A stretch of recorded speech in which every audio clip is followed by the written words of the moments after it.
Hello everyone, welcome back to my channel. आज हम KVS और एनवीएस से जुड़े हुए प्रीवियस ईयर के क्वेश्चन सॉल्व करेंगे, ठीक है, जो कि इंडियन कॉन्स्टिट्यूशन और पॉलिटी से जुड़े हुए हैं, ठीक है। तो चलिए शुरू करते हैं। हमारा पहला क्वेश्चन है, भारतीय संविधान के हस्ताक्षरकर्ताओं की कुल संख्या कितनी है? तो कुल संख्या कितनी है? 284, ठीक है। हमारा सेकंड क्वेश्चन है, संविधान सभा का पहला सत्र कब आयोजित किया गया था? तो कब आयोजित किया गया था? 9 दिसंबर 1946 को, ठीक है। अब इन एग्जाम्स में क्या होता है, इनके आसपास या इनसे रिलेटेड क्वेश्चन एग्जाम में पूछे जाते हैं, तो ये क्वेश्चंस काफ़ी इंपॉर्टेंट है, ठीक है। संविधान के सिद्धांत को निर्धारित करने वाला उद्देश्य संकल्प जवाहरलाल नेहरू द्वारा डैश को प्रस्तुत किया गया था। जवाहरलाल नेहरू द्वारा उद्देश्य प्रस्ताव कब प्रस्तुत किया गया था? 13 दिसंबर 1946 को, ठीक है।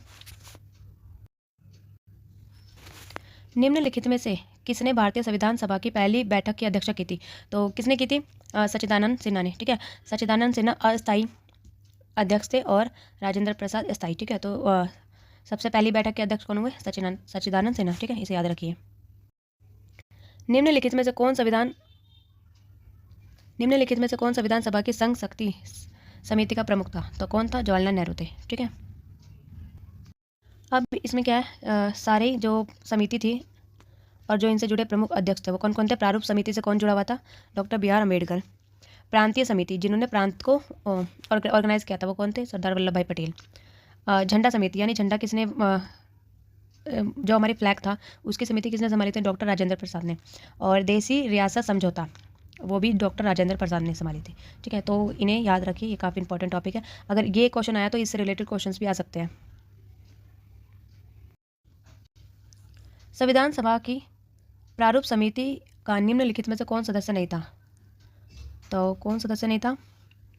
के एम मुंशी थे, कृष्ण स्वामी अय्यर थे, ठीक है। तो कौन नहीं थे? बी डी जत्ती, ठीक है, ये नहीं थे। अब ये संविधान सभा से जुड़े हुए कुछ इंपॉर्टेंट नाम है, ठीक है, जो कि इंपॉर्टेंट एग्जाम में आते हैं, ठीक है। जैसे कि डॉक्टर बी आर अम्बेडकर, ये अध्यक्ष थे। N Gopal Swami Krishna Ayyar, K M Munshi, Alladi Krishna Swami Ayyar, Syed Mohammad Saadulla, M Madhav Rao, B T Krishnamachari, ठीक है। ये सब क्या है? ये 7 नाम इंपॉर्टेंट है, इनको याद कर लीजिए, इनसे जुड़े हुए क्वेश्चन आती है एग्जाम में। भारत के संविधान की प्रस्तावना का संशोधन कितनी बार किया गया है? तो कितनी बार किया हुआ है? 1 बार, ठीक है। भारतीय संविधान की प्रस्तावना में 1 बार संशोधन 42वें संविधान संशोधन द्वारा किया गया। इस संविधान के द्वारा प्रस्तावना में समाजवादी, पंथ निरपेक्ष और अखंड 3 नए शब्दों को जोड़ा गया है। तो इससे रिलेटेड भी क्वेश्चन आ सकता है, जैसे कि कौन इनसे रिलेटेड क्वेश्चन बन सकता है कि कौन कौन से शब्दों को जोड़ा गया है। तो कौन से सब शब्दों को जोड़ा गया है? समाजवादी, पंथ निरपेक्ष और अखंडता, ये 3 शब्द है, ठीक है, इन्हें याद रखिए। हमारा नेक्स्ट क्वेश्चन है, भारतीय संविधान की प्रस्तावना के बारे में निम्नलिखित में से कौन सा कथन सही है? तो कौन सा कथन सही है? तो संविधान 42वें संविधान संशोधन अधिनियम 1976 के द्वारा प्रस्ताव में निम्नलिखित को जोड़ा गया: समाजवादी, धर्मनिरपेक्ष और अखंडता, ठीक है। अभी हमने पढ़ा था, इससे रिलेटेड क्वेश्चन क्या आ सकता है, और देखिए ये केवीएस प्रिंसिपल के क्वेश्चन में आया हुआ है। संविधान की प्रस्तावना संविधान के उद्देश्यों को निर्धारित करती है, जो संविधान के आधारभूत ढांचों का निर्माण करती है। संविधान के अनुच्छेद 368 के प्रावधानों के अंतर्गत प्रस्तावना में संशोधन किया गया है। प्रस्तावना घोषित करती है कि संविधान के अंगीकृत की तिथि 26 जनवरी 1950 है। तो कौन सा कथन असत्य है इसमें? तो इसमें हमारा 1 मिनट, ये बैक, इसमें हमारा डी ऑप्शन करेक्ट है का संविधान, ठीक है। तो इससे रिलेटेड टॉपिक पढ़ी। भारतीय संविधान की प्रस्तावना पंडित नेहरू द्वारा बनाए और पेश किए गए थे। संविधान सभा द्वारा अपनाए गए उद्देश्य प्रस्ताव पर आधारित है। संविधान के अंगीकरण की तिथि 26 जनवरी 1949 थी, ठीक है, और यहाँ पे लिखा 1950, तो ये पूरा गलत होता है। संविधान की ड्राफ्टिंग समिति के आगे प्रस्तावना किसने प्रस्तावित की, ठीक है। तो किसने की? जवाहरलाल नेहरू ने, वो प्रस्तावना समिति के अध्यक्ष थे, ठीक है, इसे याद रखना। इससे रिलेटेड 3 क्वेश्चन अब तक आ चुके हैं। भारतीय संविधान में संवैधानिक सलाहकार के रूप में कार्य किसने किया? तो किसने किया? वी.एन. राव ने, ठीक है, इन्होंने सलाह देने का कार्य किया।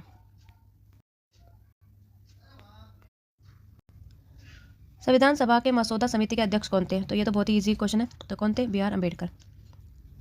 अब इससे जुड़े हुए कुछ समिति के अध्यक्ष हैं, ठीक है, जिन्हें याद रखिए, काफ़ी इंपॉर्टेंट है। बी आर अम्बेडकर कौन थे? मसौदा समिति के अध्यक्ष थे। CD देशमुख, ये कौन थे? रिजर्व बैंक ऑफ इंडिया के प्रथम भारतीय गवर्नर। बाबू राजेंद्र प्रसाद, ये कौन थे?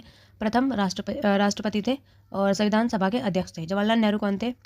वो थे हमारे देश के पहले प्रधानमंत्री और संघ संविधान समिति के अध्यक्ष। तो ये कुछ ऐसे टॉपिक्स हैं जिनसे जुड़े हुए क्वेश्चंस हर एग्जाम में पूछे जाते हैं, जैसे कि SSC, DSSB, KVS, ठीक है, तो इनको अच्छे से पढ़िए। भारतीय संविधान लागू हुआ था, कब लागू हुआ था? 26 जनवरी 1950। तो कहाँ पे है? ये रहा, ठीक है। संविधान, भारतीय संविधान के पिता किसको कहते हैं? तो किसे कहते हैं? इजी क्वेश्चन है, डॉक्टर BR अम्बेडकर, ठीक है। भारतीय संविधान कब लागू हुआ था? अब ये देखिए 3-4 बार रिपीट हो चुका है क्वेश्चन, ठीक है, तो कितना इंपॉर्टेंट क्वेश्चन है। तो 26 जनवरी 1950 यहाँ पे, अब वो रिटर्न में नहीं है, यहाँ पे नंबर्स में है, ठीक है, तो कन्फ्यूज ना होइए। भारत का पहला गृह मंत्री कौन था? तो पहला गृह मंत्री कौन थे? सरदार वल्लभ भाई पटेल। भारत के संविधान के प्रारूप तैयार करते समय किन देश के संविधान का प्रभाव नहीं पड़ा? तो कौन से देश से संविधान को कॉपी नहीं किया गया? ठीक है, तो इजराइल एक ऐसा देश था जिससे कि कुछ भी कॉपी नहीं किया गया है, ठीक है। तो फ्रांस से क्या कॉपी किया गया है?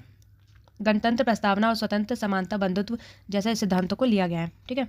और USA से क्या लिया गया? जैसे मौलिक अधिकार, राष्ट्रपति, महाभियोग, ठीक है। तो महाभियोग कौन से अनुच्छेद में आता है? 72 में, ठीक है, इसे याद रखना। आर्टिकल काफ़ी इंपॉर्टेंट है, बार बार पूछा जाता है एग्जाम में। यूके से क्या लिया गया है? नागरिकता, विधि निर्माण, मंत्रिमंडल, ठीक है, ऐसे ये सब इंपॉर्टेंट टॉपिक्स लिए गए हैं और इनसे रिलेटेड क्वेश्चंस एग्जाम में भी आते हैं।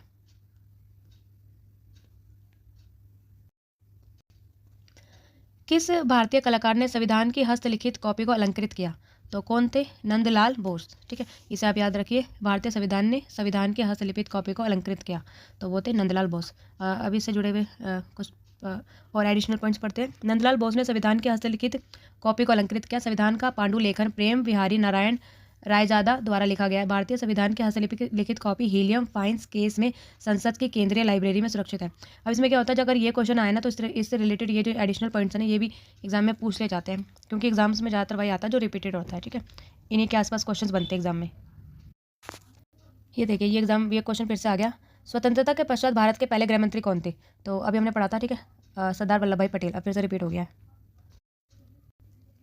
भारत में आपातकाल के दौरान मौलिक अधिकारों के निलंबन की अवधारणा किस देश के संविधान से प्रभावित थी? तो ये जो आपातकाल था, इमरजेंसी, वो कौन से देश से लिया गया था? जर्मनी से, ठीक है।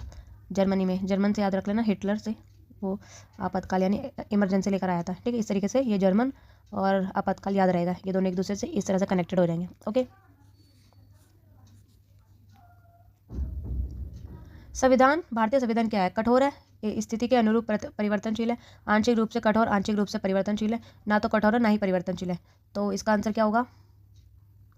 इसका आंसर होगा आंशिक रूप से कठोर भी है और परिवर्तनशील भी है। जैसे कि परिवर्तनशील कैसे है? जैसे कि इसमें समय समय पर संशोधन होते रहते हैं, ठीक है। और कठोर कैसे कि इसको संशोधन करने के लिए भी काफ़ी रूल्स को फॉलो किया जाता है, इसलिए, ठीक है।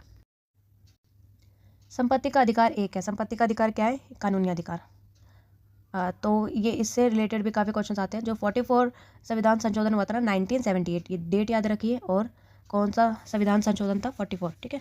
इसमें संपत्ति को मौलिक अधिकार से निकालकर कानूनी अधिकार बना दिया गया है, ठीक है। भारतीय संविधान के अनुच्छेद 19 के अंतर्गत निम्नलिखित में से कौन सा स्वतंत्रता के अधिकार के रूप में गारंटीकृत नहीं है? भारत के संपूर्ण क्षेत्र में स्वतंत्रता से संचालन का अधिकार, वाक और अभिव्यक्ति का अधिकार, श्रम से मुक्ति और भारत क्षेत्र में किसी भी भाग में आवास या बसने की स्वतंत्रता। तो ये सारी स्वतंत्रता है हमारे पास। तो हमारे पास कौन सी स्वतंत्रता नहीं है? श्रम से मुक्ति, ठीक है। तो ये क्या है? अधिकार के रूप में गारंटीकृत नहीं है। तो इसका आंसर हो जाएगा सी। क्या आंसर है? सी। हमारा स्वतंत्रता का अधिकार है, अभिव्यक्ति, हम कुछ भी बोल सकते हैं, हमें कहीं भी रहने का अधिकार है। तो ये बलात्, श्रम से मुक्ति, इसका अधिकार नहीं है, ठीक है। तो इससे रिलेटेड ये अनुच्छेद 19 जिसमें है स्वतंत्रता का अधिकार, ठीक है। अब इसी क्वेश्चन से आपके 3 पॉइंट बन जाते हैं। पहला है स्वतंत्रता का अधिकार कौन से अनुच्छेद में आता है? 19।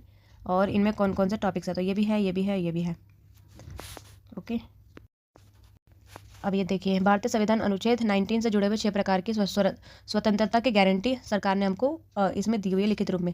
जैसे कि विचार और अभिव्यक्ति की स्वतंत्रता, शांतिपूर्ण हथियार रहित सम्मेलन व सभा करने की स्वतंत्रता, यानी हम कहीं पे भी सभा या बैठक कर सकते हैं अपनी। संगठन बनाने की स्वतंत्रता, जैसे कि हम टीम बना सकते हैं। भारत के राज्य क्षेत्र में विवरण की स्वतंत्रता, भारत के किसी भाग में निवास करने की आज़ादी, कोई वृत्ति आज़ादी और व्यापार और कारोबार करने की आज़ादी। ठीक है। भारतीय संविधान का अनुच्छेद 23 में मानव को दुर्व्यवहार और बलात् श्रम का प्रतिशोध करती है। तो ये जो हमारा श्रम है ये किस में आता है? 23 अनुच्छेद में, आर्टिकल 23। ठीक है, इसे याद रखिए। भारत के संविधान के किस अनुच्छेद में नए राज्य के गठन और वर्तमान राज्य के क्षेत्र सीमाओं और नए नामों के परिवर्तन से संबंधित प्रावधान किए गए? तो किस में किए गए? अनुच्छेद 3 में। ठीक है। तो ये एनवीएस से रिलेटेड क्वेश्चन थे। अगर आप चाहते हैं कि मैं और भी ऐसी वीडियो प्रोवाइड कराऊं तो प्लीज़ लाइक, शेयर और कमेंट जरूर कीजिए, और कमेंट करके बताइए कि आपको वीडियो अच्छी लगी कि नहीं, और इससे जुड़ी और वीडियो चाहिए तो आप मुझे कमेंट करके बता सकते हैं। ठीक है। Thank you for watching.